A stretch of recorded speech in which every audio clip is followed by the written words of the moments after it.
buenas a todos y a todas, ¿cómo están? Mi nombre es Luna y les doy la bienvenida a Español desde el Sur. Antes de empezar, les recuerdo que van a encontrar las transcripciones de todos los episodios en el link de la descripción. También les recuerdo que si tienen dudas, comentarios o incluso sugerencias para próximos episodios, me pueden escribir a mi mail en la descripción o al Instagram directamente. Lo van a encontrar como edespodcast o más fácil como Español desde el Sur. Y si les gusta este podcast, no se olviden de ponerle unas buenas estrellas en Spotify y de seguirlo, que así se van a enterar cada vez que suba un episodio nuevo.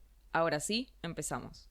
Como estudiantes de idiomas, ¿alguna vez experimentaron esta etapa de investigación sobre las distintas técnicas para aprender idiomas? Y digo investigación, pero también puedo decir obsesión. Porque, no sé, algunas personas muy afortunadas pueden empezar a aprender idiomas y seguir aprendiéndolos durante toda su vida de la manera que mejor les parezca y de la manera que más les guste. O sea, no pasan demasiado tiempo pensando cuál va a ser ni la mejor ni la más efectiva técnica, si es que algo de eso existe. Bueno, yo lamentablemente no soy así. Me encantaría hacerlo, pero no. Entonces sí tuve un periodo un poco oscuro de obsesión con estos métodos de estudio. Tanto fue así que yo creo que probablemente me conozco todas las técnicas y métodos que andan circulando en este momento en la comunidad de idiomas. Y hoy quiero hablar de una de ellas. Quiero hablar sobre esta idea o sobre este mito, en mi opinión, de que se pueden estudiar los idiomas como los aprenden los bebés. Y es que se sabe que es mucho más difícil aprender una segunda lengua de adulto que la primera lengua en tu infancia. De hecho, la mayor parte de los adultos jamás llegan a dominar una lengua extranjera, sobre todo en su fonología, ¿no? En su acento. Y obviamente hay casos y casos. Va a depender mucho de tu esfuerzo, de tu actitud, del contacto que tengas con esta lengua que querés aprender, de cómo te la enseñan, en fin, de muchas cosas. Pero incluso las personas más capaces y más aventajadas, o sea, con la mayor cantidad de recursos posibles para estudiar un idioma, incluso esas personas probablemente nunca terminen de sonar como un nativo o una nativa. Sobre este fenómeno, sobre el fenómeno de que, bueno, claramente los adultos no aprenden como los niños, en cuanto al menos los idiomas, se trataron de dar algunas explicaciones. Por ejemplo, que los niños cometen errores sin preocuparse por eso, que no tienen vergüenza, o que tienen más motivación para comunicarse, o que no son xenófobos y entonces pueden adaptarse mejor a la cultura. Incluso también que se benefician de la manera de hablar de, no sé, de su mamá, de su papá, que supuestamente les hablan un poco más sencillamente, de forma más simple. Pero la verdad es que cuando se las analizan en profundidad, muchas de estas explicaciones no tienen mucha coherencia, al menos con lo que se sabe y se conoce hoy en día de cómo se adquieren los idiomas. Aunque es verdad que sí hay un solo factor que se mantiene estable entre todas estas explicaciones y es la edad, claramente. Hasta el momento, con todo lo que se conoce sobre el aprendizaje de idiomas, la edad es lo único que puede explicar por qué los niños y los bebés tienen tanta ventaja sobre los adultos a la hora de aprender idiomas. Pero hay gente que sigue insistiendo en que los idiomas sí se pueden aprender como los aprenden los bebés o los niños, solamente si nos adaptamos un poco más y tratamos de imitar el estilo de vida o al menos el ambiente de inmersión que tienen los bebés. Y yo creo que de esta idea se desprenden varias técnicas y métodos de estudio diferentes, pero que todos apuntan más o menos a lo mismo, ¿no? Como si tenemos un ambiente de inmersión total y constante, o al menos si tenemos un ambiente de inmersión lo suficientemente sencillo, entonces lo vamos a poder lograr casi sin esfuerzo como los bebés. Yo creo que un poco es esta idea de la teoría del input comprensible, es decir, que uno necesita escuchar y leer cosas que pueda entender apenas con un nivel mayor que lo que tenemos en el momento, porque así aprendes palabras nuevas, obviamente, pero que puedas entender el 90%. Y ese 10% restante lo vas aprendiendo a medida que escuchás, a medida que lees. Bueno, yo creo que muchas veces esa teoría del input comprensible se lleva a un extremo. Por ejemplo, en la comunidad de aprendizaje del japonés, por ejemplo, hay una técnica bastante extrema que se llama A-Shot en inglés. All Japanese all the time. O sea, todo en japonés todo el tiempo. Literalmente esa es la traducción. ¿Y cuál es la idea? Exactamente lo que está sugiriendo el título, o sea, japonés todo el tiempo, todo en japonés todo el tiempo. Te despertás, escuchás las noticias en japonés. Vas a comer, mirás un anime en japonés. Te estás bañando, escuchás canciones en japonés. Te vas a la cama y querés leer algo antes de irte a dormir, lo lees en japonés. Incluso yo he visto, un youtuber que defiende esta teoría, que él se compró un MP3 específicamente para su inmersión. Y lo tiene colgando de su remera constantemente, entonces cada segundo que tiene se pone sus auriculares y empieza a escuchar en japonés.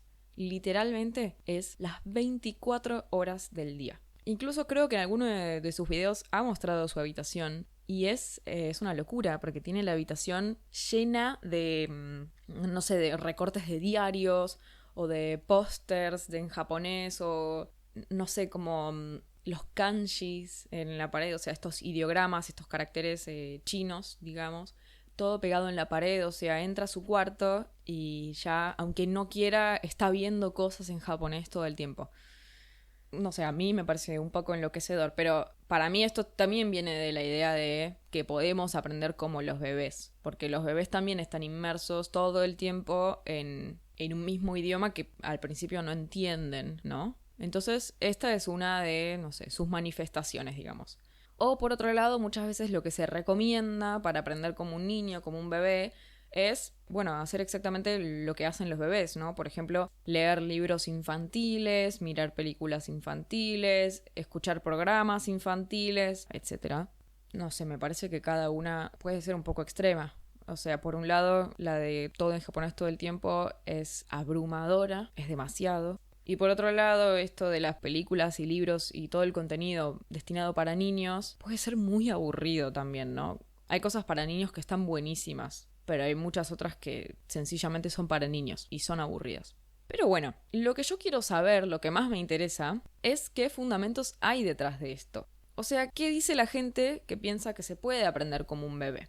Por ejemplo, yo encontré un blog en internet de hace muy poco, no tiene muchos años.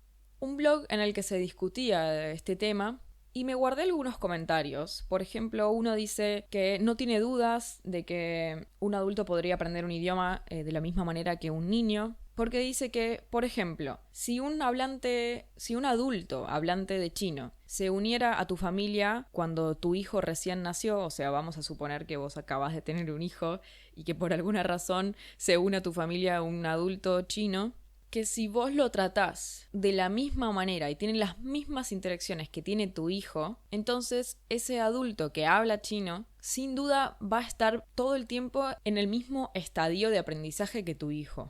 O sea, si lo tratas como un bebé y no le hablas otra cosa que el español o el inglés, entonces va a aprender exactamente igual que tu bebé. Y dice que obviamente llevaría un gran compromiso porque es difícil ser un adulto y ser tratado como un niño de 3 o 4 años, pero que está seguro que al final esa persona, ese hablante de chino, lograría adquirir el español sin haber agarrado un libro, sin haber estudiado nunca nada.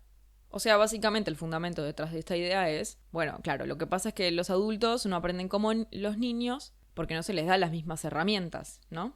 Por ejemplo, otra persona dice que los adultos no terminan de aprender otro idioma de la misma manera que su idioma nativo porque todo lo traducen y que entonces no hay que traducir nada. Por ejemplo, dice que cuando ves un auto, la imagen de un auto, no lo tenés que traducir desde tu idioma, sino que te tienen que decir esto es un auto. Entonces vos no pensás en tu idioma, pensás en el segundo idioma.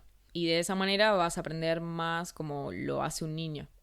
Esto funciona más para cosas un poco más básicas, ¿no? Digo, ¿cómo explicas conceptos más abstractos sin ir a tu idioma nativo? Pero bueno, voy a seguir leyendo porque me quedan algunos argumentos que son los más interesantes que yo escuché, o al menos los más fuertes y los más debatibles. Uno de ellos dice, al final, el aprendizaje natural de los idiomas es 100% mimetismo de patrones de sonido. Mimetismo es imitación. Nosotros escuchamos constantemente y repetimos esos sonidos de la mejor manera en la que podemos. Y de esas cientos o miles de veces que lo hacemos, hay una en la que le pegamos, diríamos en la Argentina, o sea, lo decimos correctamente y lo terminamos recordando. Y que esto pasa tanto en niños pequeños que están aprendiendo su primer idioma, como en adultos que no conocen los sonidos del otro idioma y entonces repiten hasta que lo aprenden.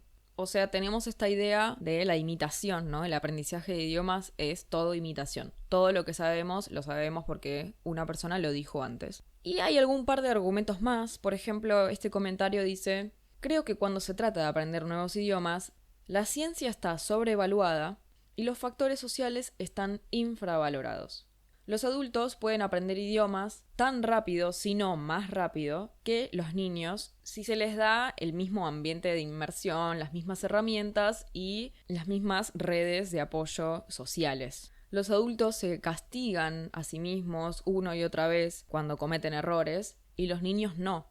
Además, los adultos tratan de aprender el idioma estudiando gramática y los niños aprenden los idiomas a través de historias básicas, canciones y actividades. Acá lo que me interesa es enfocarme en estos tres últimos argumentos. Primero, el de que el aprendizaje de los idiomas es imitación pura. El segundo, que dado el mismo input y el mismo ambiente, los adultos aprenderían tan rápido como los niños. Y el tercero, que los niños aprenden de forma más eficiente porque no se castigan a sí mismos cuando cometen errores. Estos son los tres mejores argumentos que encontré que sostienen esta teoría de que uno efectivamente podría aprender como un bebé.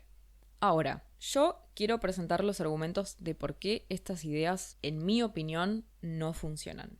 Uno no puede aprender como aprende un niño porque ya no sos un niño. Y para esto, para la construcción de estas ideas y del guión de este episodio, usé muchísimo un libro que a mí me encantó leer, que se llama El instinto del lenguaje, por Steven Pinker, un psicólogo, lingüista y científico canadiense. Si les interesa el tema y la lingüística en general, les recomiendo que lo lean porque está escrito para un público general. No hace falta ser un experto en lingüística para poder leerlo.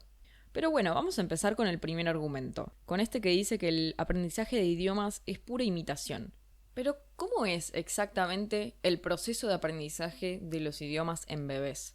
Porque hablamos mucho de cómo lo aprenden los adultos, pero ¿cómo lo aprende un recién nacido? ¿Cuáles son las etapas? Bueno, les voy a dar así un resumen muy rápido, no muy profundo. Y es que al principio, en los primeros meses, obviamente lo que ustedes ya saben, los bebés no hacen más que gritar, suspirar y hacer ruidos de, no sé, respiración, digestión, etc.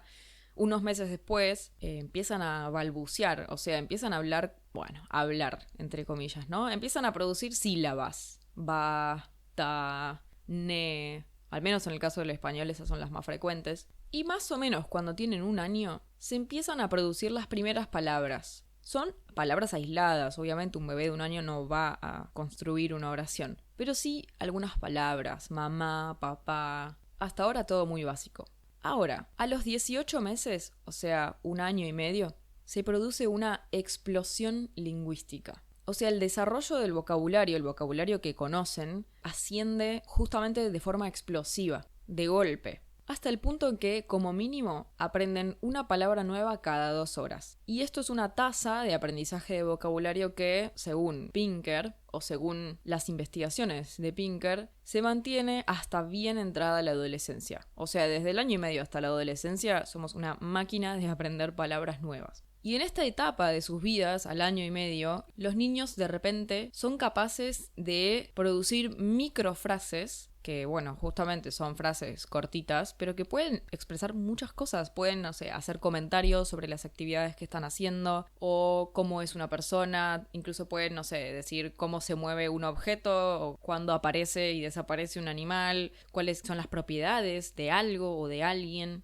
Y lo más curioso de todo esto es que aún siendo un estadio tan temprano del aprendizaje, y aun cuando no puedan decir más que un par de palabras en la misma oración o en la misma microfrase, en el 95% de los casos su gramática es correcta. O sea, ponen las palabras en el orden en el que tienen que estar. Por ejemplo, si quieren decir que el gato está comiendo, probablemente elijan usar una frase bien simple como gato come. Obviamente ahí faltan artículos, faltan cosas, obvio, son bebés. Pero en el 95% de los casos siempre mantienen ese orden que es el orden hegemónico de las palabras en el español. Sujeto, verbo. Gato, come. muy raramente van a decir come gato. Y es que claro, si uno dice come gato, se da la confusión. ¿Quién está comiendo? O sea, ¿hay una persona comiéndose un gato o el gato está comiendo algo? En la enorme mayoría de los casos, los niños logran usar la gramática en el orden correcto. Pero la gramática en los niños aparece incluso mucho antes, porque antes de ser capaces de, juntar dos palabras en el orden correcto, ya pueden comprender oraciones complejas sintácticamente hablando, ¿no? Por ejemplo, dice que una vez se hizo un experimento para probar esta teoría de que los niños sí comprenden cosas aunque no sean capaces de decirlas. Un experimento en el que se sentaba a unos bebés que solo podían decir una palabra, o sea, ni siquiera podían juntar dos palabras, y se los sentaba delante de dos pantallas de televisión. Creo que básicamente había un monstruo y un pájaro, eran los dos personajes. En una de las pantallas, el monstruo le estaba haciendo cosquillas al pájaro. Las cosquillas es ese movimiento que se hacen con los dedos, en la panza de la otra persona, por ejemplo, para hacerla reír. Es como una reacción física involuntaria de mucha risa. Esas son las cosquillas. Entonces en una pantalla se veía que el monstruo le estaba haciendo cosquillas al pájaro y en otra pantalla se veía que el pájaro le estaba haciendo cosquillas al monstruo. ¿Me siguen? O más o menos. La acción de lo que pasa en cada pantalla es la misma. Lo que pasa es que cambia cuál es el sujeto y a quién se le está haciendo las cosquillas. Después de dejarlos ver esas pantallas por un tiempo, una voz les decía a los bebés: mirá, el pájaro le está haciendo cosquillas al monstruo. Y entonces los bebés automáticamente miraban la pantalla correcta. O sea, podían identificar muy claramente quién le estaba haciendo qué a quién. Podían identificar adentro de la oración cuál era el sujeto y cuál era el objeto automáticamente. Tienen ya la gramática en su cabeza, aunque no la puedan empezar a producir, pero el entendimiento está. Y el hecho de que ya cuenten con esa gramática tan compleja, que ya lo puedan hacer al año, es impresionante. No tienen otro idioma con el cual compararlo, no pueden usar el Google Traductor, no tienen más herramientas que lo que pueden escuchar y lo que pueden interpretar de eso. Y sin embargo, al año ya pueden interpretar frases muy complejas. Entonces, ¿cómo se explica esta capacidad increíble para aprender un idioma tan rápidamente y tan efectivamente también, ¿no? Y acá entra lo que yo creo que es el argumento más grande, tal vez, de esta teoría. Y es que pueden lograr esto porque cuentan con la ventaja del llamado maternés. El maternés es como una combinación entre la palabra materno, o sea, de la madre, y nes, que es un sufijo que se usa mucho para idiomas, ¿no? Como inglés. Es decir, el maternés se refiere a un tipo de lenguaje muy cuidado y muy sencillo, todo entre comillas, por parte de quienes están criando a ese niño o a esa niña. O sea, el típico modo de hablar que los adultos tienen con los bebés o los niños chiquitos, que te hablan así como si fueras tonto. Bueno, ese es el maternés. Pero sin embargo, este lenguaje ni es tan sencillo ni es tan necesario. O sea, en primer lugar tenemos que dejar de pensar que los padres enseñan a hablar a sus hijos. Está mucho esta creencia, por eso también existe esta idea del maternés, ¿no? Yo le tengo que hablar de forma más sencilla a mis hijos para que puedan aprender el idioma. Yo se los estoy enseñando. De ahí surge la idea de que hay que tener muchos intercambios de conversaciones con tu hijo, bien repetitivos, con una gramática más simple, entre comillas. Por ejemplo, ¿ves al perrito? ¿No lo ves? Esto es un perrito. Mira el perrito. ¿No? Como muy repetitivo y supuestamente simple, pero la verdad es que no es tan sencillo desde un punto de vista gramatical. Uno piensa que está hablando de forma sencilla y en realidad está usando un montón de estructuras y tiempos verbales que son realmente complejos. Uno no se da cuenta de hasta qué punto la gramática en un idioma es así de compleja porque ya la tiene completamente naturalizada e interiorizada. Pero cuando piensa que le está hablando de forma más sencilla a un bebé, no está hablándole de una forma más sencilla. Solamente está usando un tono más gracioso, pero no mucho más.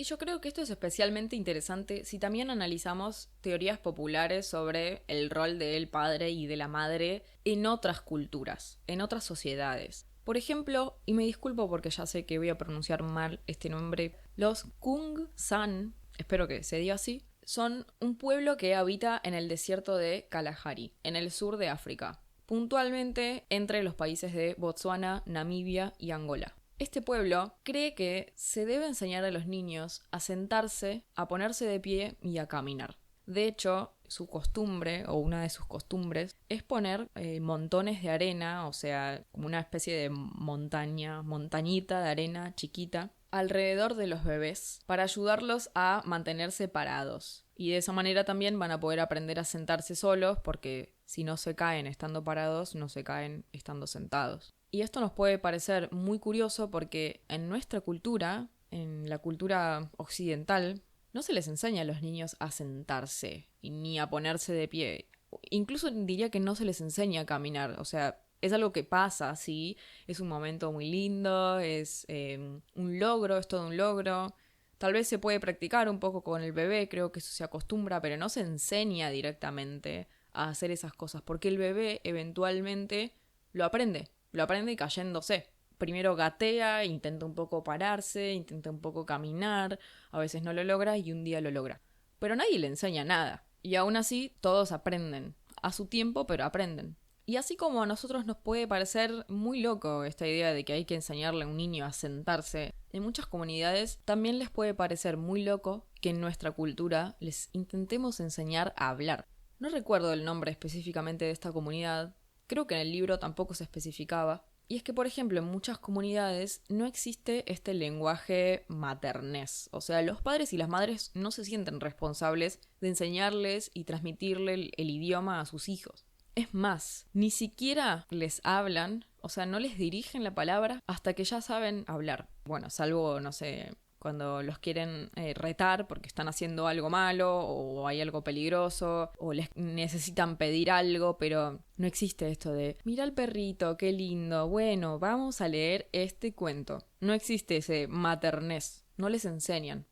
Y en el fondo los entiendo, o sea, ¿por qué querrías tener una conversación con alguien que no sabe hablar? Ellos esperan a que el niño pueda comunicarse efectivamente para tener conversaciones significativas. O sea, para ellos debe ser muy gracioso vernos y encontrarnos hablando con un bebé que no nos puede responder y que parece que no entiende nada. Y sin embargo, los bebés y los niños de su comunidad aprenden su idioma tan bien como, no sé, los niños en la Argentina aprenden el español. Y el hecho de que aún así puedan aprender, o sea, que sin ningún tipo de instrucción, ni de ayuda, ni de nada, los niños puedan aprender su idioma, nos puede parecer increíble. Y esto es algo de lo que habló Noam Chomsky, un famosísimo lingüista estadounidense, que él planteó la teoría de el problema de la pobreza de estímulos. ¿Qué es la pobreza de estímulos? Es una teoría, una tesis que dice que no se explica cómo un lenguaje puede ser tan gramáticamente complejo y se puede aprender tan efectivamente con la poca cantidad de datos lingüísticos que tienen los niños para aprender un lenguaje. Y que por lo tanto el aprendizaje de idiomas tiene que poder explicarse con una capacidad lingüística innata.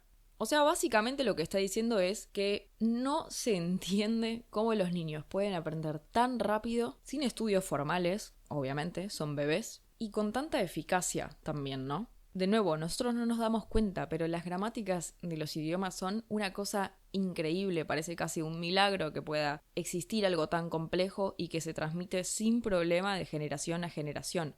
Y es que justamente cuando uno está aprendiendo un idioma, muchas veces lo que escuchamos es demasiado complejo, tal vez, ¿no? No se nos explica, muchas veces no tiene ningún tipo de ayuda visual, o sea, son ideas abstractas. Muchas veces incluso las personas cometemos errores.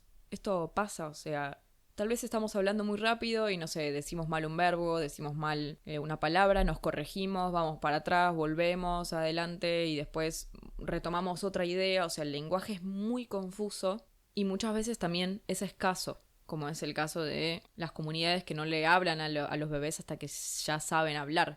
O sea, en estos casos los niños aprenden solamente con lo que escuchan de conversaciones ajenas. Obviamente este estímulo tiene que estar, o sea, uno no puede aprender un idioma sin escuchar ni una sola palabra en toda su vida. De hecho, hay historias reales sobre niños que fueron aislados o sufrieron determinadas circunstancias, entonces no pudieron adquirir un idioma cuando eran niños porque no interactuaban con otro humano o no sé, varía de caso a caso. La cuestión es que no podían aprender un idioma nativo y nunca más pudieron adquirir un idioma. Tal vez sí un poco, pero con muchísimos errores, muchísimo esfuerzo y básicamente les era increíblemente complicado poder comunicarse. No pudieron aprender un idioma en la etapa crítica, que es en los primeros años de vida, y nunca más pudieron adquirir un idioma como el que tiene una persona que es nativa. O sea que estos estímulos lingüísticos tienen que estar, pero no se explican, o sea, son insuficientes para lo mucho que saben los bebés. Entonces la teoría es que tenemos en nuestra cabeza un dispositivo, entre comillas, específico para el aprendizaje de las lenguas. O sea, que para nosotros el lenguaje es un instinto, que aprendemos el lenguaje así como las arañas aprenden a hacer sus telarañas. Es algo instintivo de nuestra especie. Esto es lo que plantea Pinker en su libro. A lo que quiero llegar con todo esto es que el aprendizaje de los idiomas no es pura imitación. Los niños no hablan solamente lo que escucharon de sus padres, porque además justamente los niños crean frases nuevas, crean frases inéditas que sus padres nunca dijeron.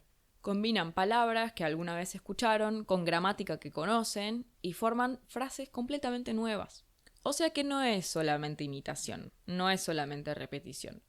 Por otra parte, otro de los argumentos de por qué los adultos supuestamente podemos aprender tan rápido como los bebés es que si perdiéramos el miedo a cometer errores, entonces sí podríamos aprender tan rápido como un bebé, porque los bebés no tienen miedo a hacer errores y los adultos sí, o tienen más estigmas con eso.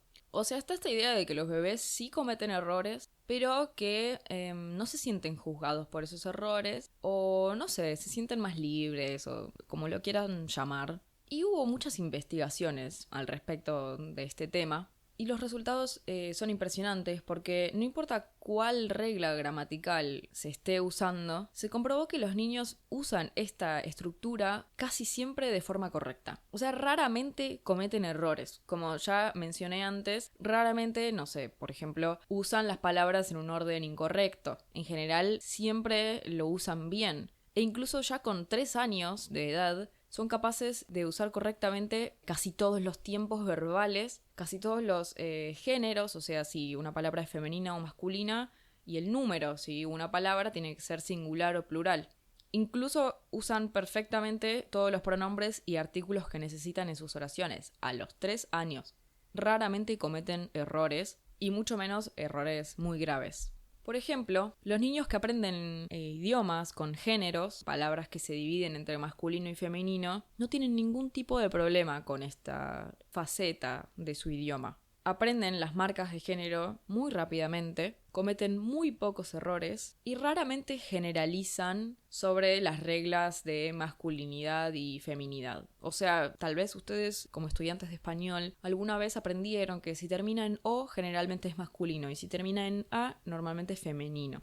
Bueno, los niños raramente se equivocan con estos géneros. La verdad es que, no sé, el 95% de las veces lo dicen correctamente. Y sí, algunas veces cometen errores, obviamente, todavía están aprendiendo. Pero la verdad es que en esos casos lo chocante no es que cometan esos errores, sino que esos errores existan en nuestra gramática. O sea, por ejemplo, tal vez uno de los errores infantiles más comunes es el de la sobregeneralización de las reglas gramaticales, principalmente con los verbos y principalmente con los verbos irregulares. Por ejemplo, el verbo sostener. Tener algo en las manos, ¿no? Sostener. Es un verbo irregular, que en el pasado se conjuga, por ejemplo, ella sostuvo. Pero la regla, o sea, si seguimos la regla general de los verbos regulares, tendría que ser ella sostenió, ¿o no? Bueno, los niños a veces dicen sostenió. Pero la verdad es que en teoría tienen razón, porque es una regularidad. Así sería la regularidad. Lo que pasa es que es una excepción. Entonces lo aprenden y después lo dicen bien. O sea, es un error de memoria, porque si miramos cómo conjugan los verbos irregulares de mayor frecuencia, por ejemplo el verbo ser, el verbo estar, el verbo tener, en la enorme mayoría de los casos lo dicen todo correctamente, no tienen ni un solo error con el verbo ser, ni en el presente, ni en el pasado, ni en ningún tiempo verbal, porque los escuchan con muchísima frecuencia. O sea, lo que esto nos confirma es que, de nuevo, no se aprende por imitación. Les pongo otros ejemplos de conversaciones que tuvieron investigadores, lingüistas con niños, como por ejemplo, no sé, una niña dice, yo todos los días sueño que estoy en el cole, o sea, todos los días sueño que estoy en el colegio, pero dice sueño. Una persona que ya aprendió el español no diría este tipo de cosas. Esto demuestra que los niños no aprenden por imitación, porque si solamente tomaran lo que escuchan, lo dirían bien y listo. En cambio, usan las reglas de la gramática que tienen en su cabeza para intentar decir de forma correcta todas las conjugaciones verbales. Obviamente sí hay un factor de imitación y de repetición, pero es más que nada para practicar los sonidos. O sea, un bebé cuando está balbuceando, cuando dice sílabas, cuando no puede terminar de decir bien una palabra, es que está todavía practicando cómo funciona su cuerpo, cómo funciona su garganta, cómo se mueve su boca, está probando los sonidos, porque es un bebé. Y en ese sentido sí es mucho repetición y tratar de imitar los sonidos que escucha a su alrededor, pero no va mucho más allá del aspecto fonológico. O sea que tienen una manera de aprender que es única de su edad. Yo no sé qué es porque no soy neuróloga, pero hay algo en el cerebro de los niños y de los bebés que están en desarrollo que es más plástico en cuanto a la adquisición de un primer idioma. Y eso es algo que cuando uno termina de aprender ese primer idioma, se endurece un poco. Y no es imposible aprender un segundo idioma, pero no es posible aprenderlo de la manera en que aprendemos nuestro idioma nativo. Porque además lleva muchísima energía eso para el cerebro. Esa es probablemente la razón de por qué los bebés humanos son tan dependientes cuando nacen. Si nosotros vemos, no sé, por ejemplo, un caballo bebé que acaba de nacer, un caballo bebé en el mismo día que nace ya está intentando correr.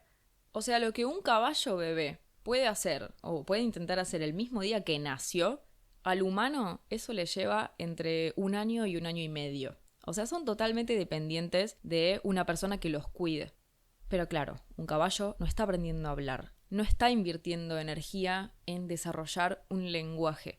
Un bebé humano tiene que poner muchísima energía, calorías y todo lo que el cerebro necesita en aprender el primer idioma.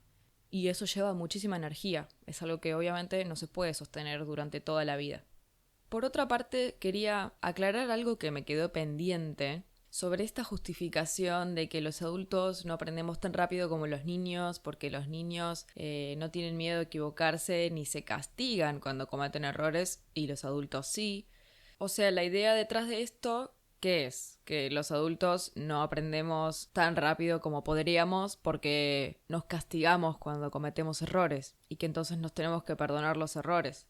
Bueno, puede ser que haya un poco de esto que sea verdad. Digo, obviamente una persona que habla con miedo constante a cometer errores es más propensa, o sea, tiende a dejar de tomar clases, dejar de estudiar el idioma porque es muy desalentador y es muy frustrante estar todo el tiempo demasiado enfocado en no cometer errores en vez de disfrutar. Pero, dicho todo esto, sí me parece importante tenerle miedo a los errores, aunque sea un poco. O bueno, no sé si la palabra es miedo, tal vez respeto. Tenerle respeto a los errores. Porque es peligroso que no te importen en lo más mínimo. Es a través de estas equivocaciones que nosotros aprendemos y podemos seguir progresando en el idioma. Y se los digo como profesora de español hace varios años. Tuve muchas experiencias de estudiantes a quienes no les importaba en lo más mínimo cometer errores. Entonces tenían buenas conversaciones porque podían hablar bastante fluido y les gustaba mucho hablar, entonces podían sacar temas de conversación y era divertido, pero muchas veces yo no entendía lo que me estaban diciendo y eran un nivel avanzado.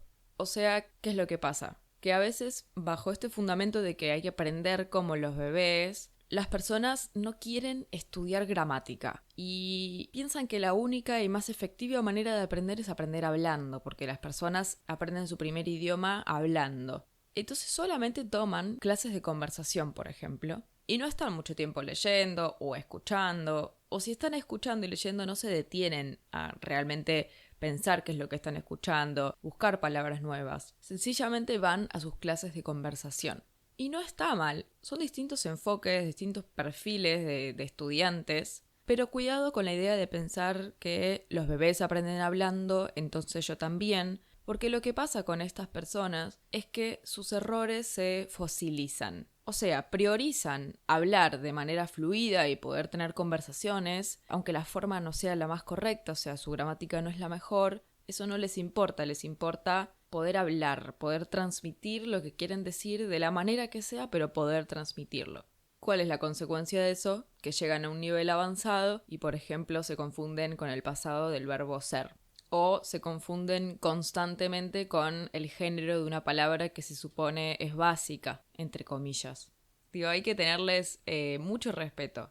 Está bien cometerlos, está bien no sentirse culpable porque el espacio de aprendizaje está para eso, para cometerlos, pero cuando te equivocas es importante notarlo, estudiarlo y tratar de la próxima vez no decirlo mal otra vez. Porque si no, se corre el riesgo de que esos errores se fosilicen y entonces es muy difícil después corregirlos porque vos siempre los dijiste de la misma manera toda la vida, o sea, de la manera incorrecta, ¿no?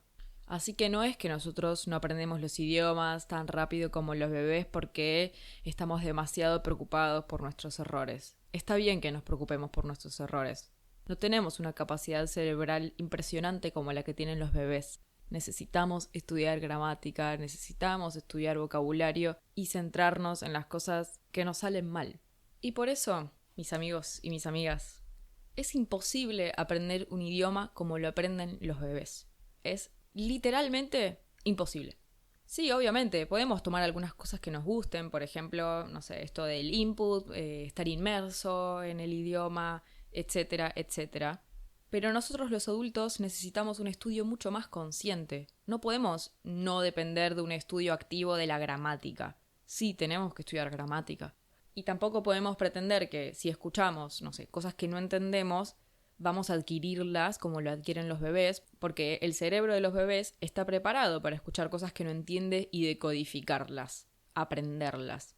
Entonces, si alguien alguna vez les quiere vender la teoría de que si compras su curso inmersivo vas a aprender como aprende un niño, les digo que lamentablemente no es posible. Lamentablemente, porque no habría nada más lindo que poder aprender un idioma así de fácil, casi sin esfuerzos, pero se necesita de mucho esfuerzo para aprender un segundo idioma. Y además, por otro lado, es hermoso aprender idiomas. O sea, no hay nada más lindo que ver los pequeños logros, no sé, aprender una estructura gramatical que después escuchás o después podés usar. Digo, aunque el proceso sea lento, es muy gratificante. Si lo aprendiéramos como los bebés, eso se daría por sentado. Aprender un idioma no sería divertido, sería algo obvio. Es algo que te sucede y nada más. Si tenés la suerte de estar aprendiendo un idioma por placer, entonces que sea por placer. Disfrútalo. No seas como yo y no te obsesiones con las técnicas para hacerlo. Espero que les haya gustado este episodio, que lo hayan encontrado interesante y hayan aprendido cosas nuevas. Como siempre, los y las leo en los comentarios. Muchas gracias por escucharme hasta el final y les deseo que tengan un excelente fin de semana. Chau, chau.